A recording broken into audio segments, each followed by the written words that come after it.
కిగనవరం నియోజకవర్గం వైఎస్ఆర్ కాంగ్రెస్ పార్టీ ఆధ్వర్యంలో మరి ఈరోజు పార్టీ వ్యవస్థాపక అధ్యక్షులు యువ నాయకులు మాజీ ముఖ్యమంత్రి వర్యులు జగన్మోహన్ రెడ్డి గారు ఎస్ఐఆర్ అనేటువంటి ఈ యొక్క ఓటర్ల సవరణ అనేక ప్రక్రియ మీద ఇక్కడ ఉన్నటువంటి నియోజకవర్గంలో ఉన్నటువంటి 212 బూత్ ఏజెంట్లకు ఒక అవగాహన కార్యక్రమం తలపెట్టమన్నారు. ఆయన ఇచ్చిన పిలుపు మేరకు ఈరోజు బీగనవరం నియోజకవర్గంలో ఈ కార్యక్రమం మండల పార్టీ అధ్యక్షుల యొక్క సహాయ సహకారాలతో, అలాగే నియోజకవర్గంలో ఉన్నటువంటి 212 బూతుల ఏజెంట్ల యొక్క సహాయ సహకారాలతో, అలాగే గ్రామ పార్టీ అధ్యక్షుల యొక్క సహాయ సహకారాలతో, రాష్ట్ర నాయకులు జిల్లా నాయకులు అందరి యొక్క సహాయ సహకారాలతో ఈ యొక్క బూత్ లెవెల్ ఏజెంట్ల యొక్క అవగాహన సదస్సు కార్యక్రమం చాలా విజయవంతంగా సక్సెస్ఫుల్గా విజయవంతం చేయడం జరిగింది.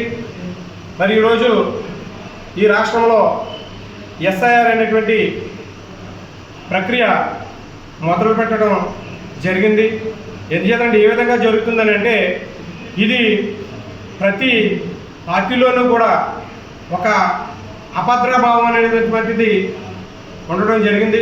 కానీ ఎన్నికల కమిషనర్ గారి మీద కానీ, మరి మీ జిల్లాలో ఉన్నటువంటి డిస్ట్రిక్ట్ ఎన్నికల అధికారి గారు కానివ్వండి, ఈఆర్ఓ గారు కానివ్వండి, అలాగనే విలేజ్లో ఉన్నటువంటి బూత్ లెవెల్ విఆర్ ఆఫీసర్లు అవనివ్వండి, వీరందరి మీద ఒక నమ్మకం ఉంది. కానీ ఇక్కడ జిత్తులమారి చంద్రబాబు నాయుడు గారు మరి ఆయన ఒక ఏదైతే వైఎస్ఆర్ కాంగ్రెస్ పార్టీ సానుభూతి ఓట్లు ఉన్నాయో ఆ ఓట్లు తొలగించేటువంటి కార్యక్రమం ఆయన తలపెడతారేమోనని ప్రతి పార్టీలోనూ ఉన్నది. మరి పశ్చిమ బెంగాల్, మహారాష్ట్ర, తమిళనాడు, అలాగే కేరళ ఇలాంటి రాష్ట్రాల్లో మనం జరిగినప్పుడు వారు ఏ విధంగా గొగ్గోలు పెట్టారో మనకు అందరికీ తెలుసు. మరి మా నాయకులు వైఎస్ జగన్మోహన్ రెడ్డి గారు నిన్న 27వ తారీఖున మరి రాష్ట్రం అంతా కూడా మరి ఎవరైతే కోఆర్డినేటర్లు ఉన్నారో కోఆర్డినేటర్లు అందరినీ పిలిచి ఈ ఎస్ఐఆర్ మీద చాలా విశదంగా మాకు చాలా చక్కనైనటువంటి మరి ఒక అవగాహన కల్పించడం జరిగింది.